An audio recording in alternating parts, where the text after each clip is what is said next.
Hello, good morning, students. Here's the Praveen Tiwari. As you know, we are teaching you continue on the platform YouTube. Here, the video of the second chapter, second part, metals and non-metals for the class 10th. This video is not only beneficial for those students who is going to the deliver. We are going to for the board examinations. It also beneficial those students who are going to give the one day examination as well. Okay, students. तो here railway SSC जैसे भी student science में science major role play करता है उसके लिए video beneficial होगा। Here we cover the chemical properties of metals. Okay students, तो केमिकल प्रॉपर्टीज ऑफ मेटल में सबसे पहली प्रॉपर्टी है कि मेटल्स जो होता है वो ऑक्सीजन के साथ बर्न होता है। ठीक है, तो क्या बनाता है? तो मेटल ऑक्साइड बनाता है। क्या बनाता है?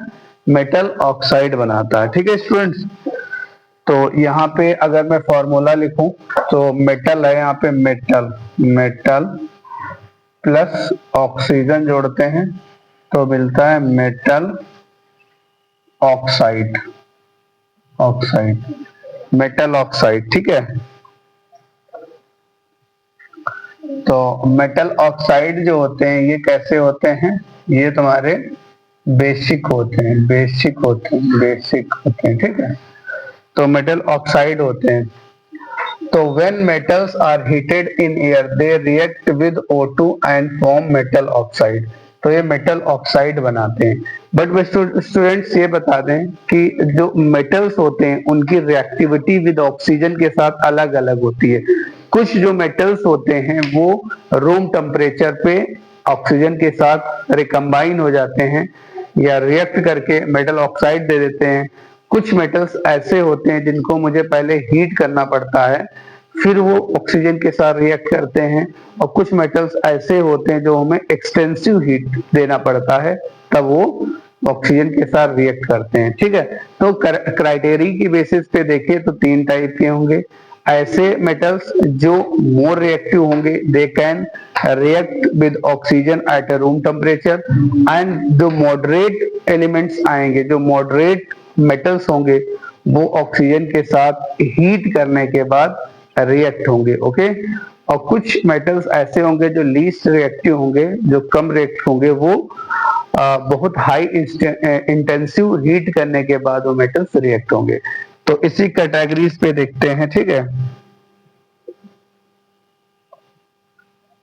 तो यहाँ पे आते हैं पोटेशियम, पोटेशियम, सोडियम और लिथियम। ये तीन मेटल्स जो होते हैं पोटेशियम, सोडियम और लिथियम, दे रिएक्ट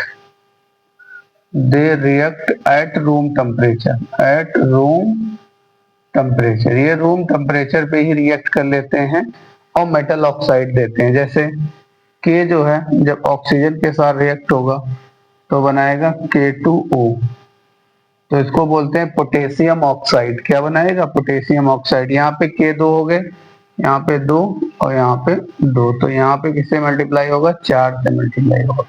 ओके, क्योंकि क्वेश्चन बैलेंस करना पड़ता है। और अगर हम इसका एग्जांपल देखें सोडियम का, तो सोडियम जो होगा ऑक्सीजन के साथ रिएक्ट करके सोडियम ऑक्साइड बनाएगा। क्या बनाएगा? सोडियम ऑक्साइड बनाएगा। तो यहाँ भी कितनी वैलेंसी? 2, तो यहाँ पे 2 थे तो ये पे 4 हो जाएगा। ठीक है, तो ये जो हो गए लोग रूम टेम्परेचर पे रिएक्ट करेंगे। और तुम्हारा मैग्नीशियम जो होगा, मैग्नीशियम, ओके स्टूडेंट्स, तो यहाँ पे देखते हैं नेक्स्ट तुम्हारा मैग्नीशियम, एल्युमिनियम, जिंक और Fe, they react, they burn with burn, burn with oxygen at when heating them, when heating strongly strongly, जब इनको स्ट्रांगली हीट करते हैं तब ये ऑक्सीजन के साथ रिएक्ट करते हैं। एग्जांपल Mg+O2, तो ये हो जाएगा मैग्नीशियम ऑक्साइड। तो यहाँ पे मैग्नीशियम एक, यहाँ पे एक, यहाँ पे दो, तो ये दो से मल्टीप्लाई होगा, तो ये दो से मल्टीप्लाई होगा, ठीक है। दूसरी चीज एल्युमिनियम, एल्युमिनियम अगर ऑक्सीजन के साथ रिएक्ट करेगा तो एल्युमिनियम ऑक्साइड बनाएगा, कि एल्युमिनियम की वैलेंसी बेटा तीन है और ऑक्सीजन की दो है, तो ये क्रॉस मल्टीप्लाई होंगे, तो Al2O3 हो जाएगा। तो ये हो जाएगा Al2O3। ये एल्युमिनियम ऑक्साइड, ये एम्फोटेरिक ऑक्साइड भी होता है। कैसा होता है? एम्फोटेरिक, ठीक है। तो यहाँ पे दो एल्युमिनियम है, तीन, तो 6 से बैलेंस होगा, तो यहाँ पे लिखो 2, तो यहाँ पे लिखो 3, और ये 4 हो गए, तो ये 4 हो गया, ठीक है। अगर Zn की बात करें, Zn+O2, तो ये क्या बनाएगा? जिंक ऑक्साइड बनाएगा, तो ये ZnO, ये भी तुम्हारा एम्फोटेरिक है, एम्फोटेरिक ऑक्साइड है। ये दोनों कैसे हैं? Amphoteric oxide. तो O दो है, यहाँ पे दो होना चाहिए, तो ये दो हो जाएगा, ठीक है। अगर हम Fe की बात करेंगे, Fe भी ऑक्सीजन के साथ रिकम्बाइन होगा, तो जलेगा, बर्न होगा, तो भी हमें मिलेगा फेरिक ऑक्साइड Fe2O। जानकारी बता दें, Fe की वैलेंसी जो होती है ये दो होती है, एक 1 भी होती है, एक दो होती है, एक दो होती, एक तीन होती। ऑक्सीजन के साथ हमेशा इसका 3 का खेल रहेगा, तो यहाँ पे हो जाएगा Fe3O2, ये हो जाता Fe2O3 होगा भैया, क्रॉस मल्टीप्लाई होगा। Fe की कितनी लेंगे? 3, ऑक्सीजन की 2, तो क्रॉस मल्टीप्लाई होगा, तो Fe2O3, ये फेरिक ऑक्साइड होता है, ठीक है। ये ठीक है। तो ये लोग क्या होंगे? इनको जब हम लोग हाईली हीट करेंगे, बर्न करेंगे टेम्परेचर पे, तब ये ऑक्सीजन के साथ बर्न होंगे, ठीक है। अब अगर मैं कॉपर की बात करूं, कॉपर जब स्ट्रॉन्ग बर्न करेगा ऑक्सीजन पे, जब स्ट्रॉन्ग हीट करेंगे, इसको स्ट्रॉन्गली हीटिंग, तब ये कॉपर जलेगा, ऑक्सीजन के साथ रिएक्ट करके कॉपर ऑक्साइड बनाएगा। क्या बनाएगा? Copper oxide. यहाँ पे 2 कॉपर, तो यहाँ पे 2। कॉपर की वैलेंसी 2 और 1 होती है, ऑक्सीजन की 2 होती है, इसलिए CuO बन जाएगा, ठीक है बच्चों। तो ये समझ लो। अब मैं एक कंक्लूजन लिखूंगा यहाँ पे, कंक्लूजन। एक चीज और है कि ये जो हाईली रिएक्टिव मेटल्स हैं, नोट में लिख लो, नोट में, ये इंपॉर्टेंट क्वेश्चन है, जो लिथियम, सोडियम और पोटेशियम, ये ऑक्सीजन के संपर्क में आके ब्लास्ट होते हैं, जलते हैं, तो इनको जो होता है हम लोग कैरोसिन ऑयल में डिप करके, इमर्ज करके रखते हैं, इमर्ज करके रखते हैं, इनको खुला नहीं रखते हैं, इनको हम लोग कैरोसिन ऑयल में इमर्ज करके रखते हैं, ठीक है। तो अगर मैं समरी की बात करूं, यहाँ पे समरी की, तो लिख सकते हैं कि पोटेशियम, सोडियम और lithium react with oxygen at room temperature, whereas लिख सकते हैं मैग्नीशियम, एल्यूमिनियम, जिंक और Fe react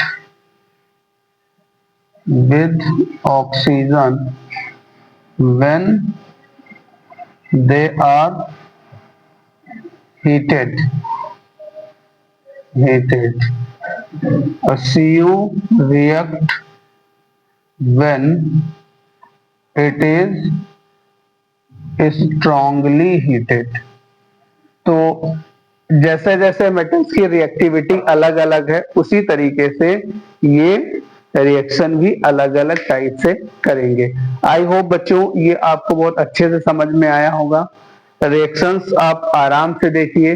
तो क्राइटेरिया बेसिस पे क्वेश्चंस को क्लासिफाई करके पूछा जाता है कि कौन कौन मेटल्स रूम टेम्परेचर पे ऑक्सीजन के साथ बर्न हो जाते हैं, कौन कौन से मेटल्स जो होते हैं वो स्ट्रॉन्ग हीट करने के बाद ऑक्सीजन के साथ रिएक्शन करते हैं, और कौन कौन से बहुत बढ़िया। और दूसरी चीज जैसे एयू हो गया, एजी हो गया, एयू हो गया, पीटी हो गया, ठीक, ये do not react with oxygen, ये ऑक्सीजन के साथ रिएक्ट नहीं करते हैं, ठीक है।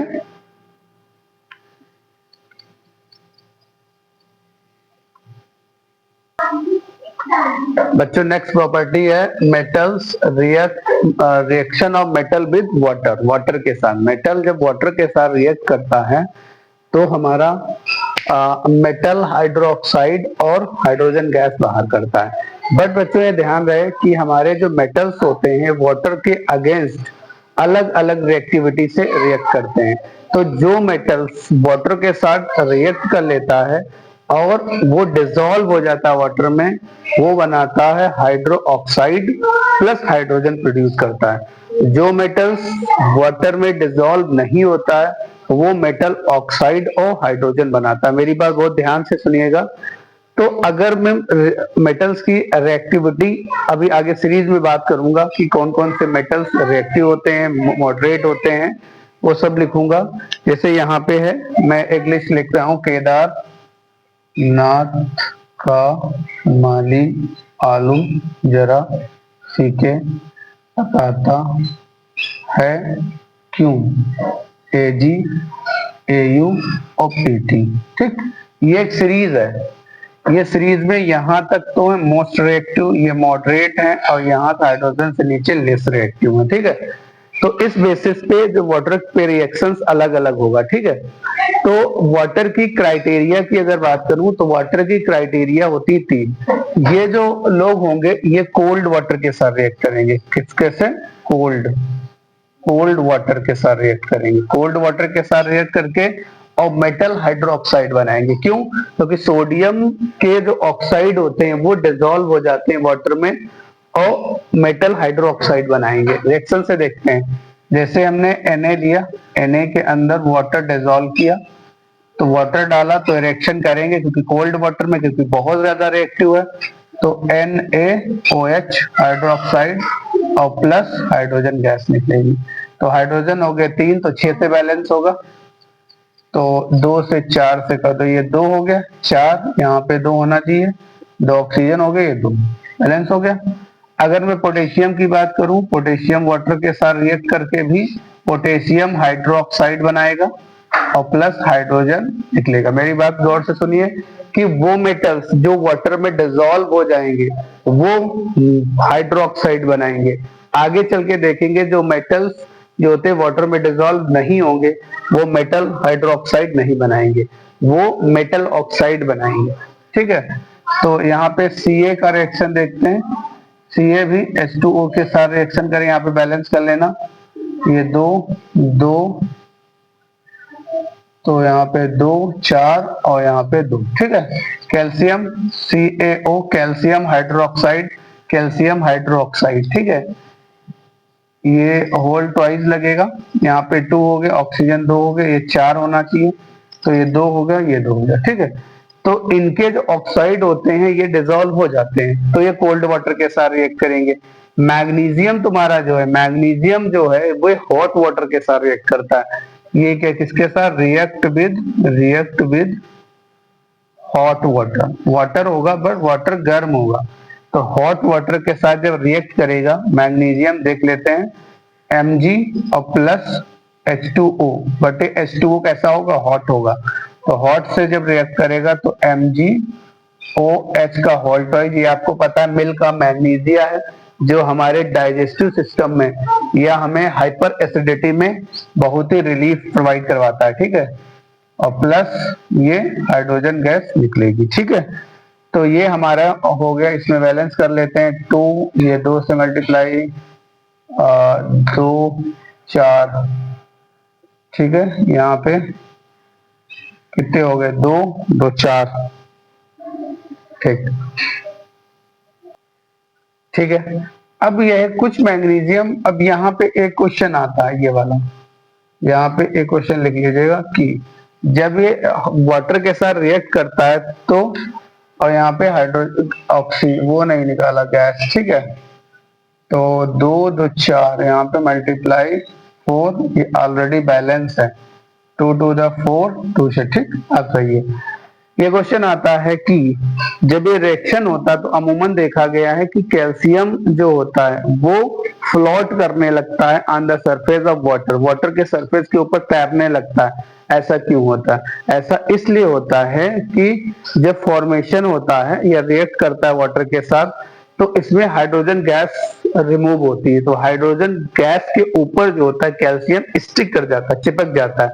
जब कैल्शियम चिपक जाएगा तो चिपकने से सब उसके साथ वो फ्लोट करने लगता है, ऐसा इसलिए देखते हैं जैसे इससे नीचे आते तो फ्लोट करने लगता है, ठीक है। तो ये मैग्नीशियम के भी होगा, मैग्नीशियम भी सरफेस के ऊपर हाइड्रोजन जब भी गैस के साथ स्टिक होगा और फ्लोट करेगा वाटर सरफेस के ऊपर, ठीक है। तो ये भी होता है। यहाँ पे Mg और प्लस H2, 2H2 से के साथ रिएक्ट करेगा तो ये मैग्नीशियम ऑक्साइड भी देगा और हाइड्रोजन निकलेगा। अब इसके आयंस डिसॉल्व भी नहीं होते हैं और घुलते भी नहीं है, ठीक। ये वाले जो होते हैं ये स्ट्रीम के साथ रिएक्ट करते हैं, बहुत ही हाई जब स्टीम वाटर होगा तब ये रिएक्शन करेंगे H2O, तो ये बनाएंगे Al2O3। जैसे कि बताया कि ये मेटल ऑक्साइड बनाते हैं, इनके आयंस डिसॉल्व हो जाते हैं बट मैक्सिमम पॉसिबिलिटी ये रहती है। और प्लस यहाँ पे हाइड्रोजन गैस निकलती है। Fe के साथ भी वही Fe2O, तो Fe2O3 और प्लस हाइड्रोजन गैस बाहर आएगी, ठीक है।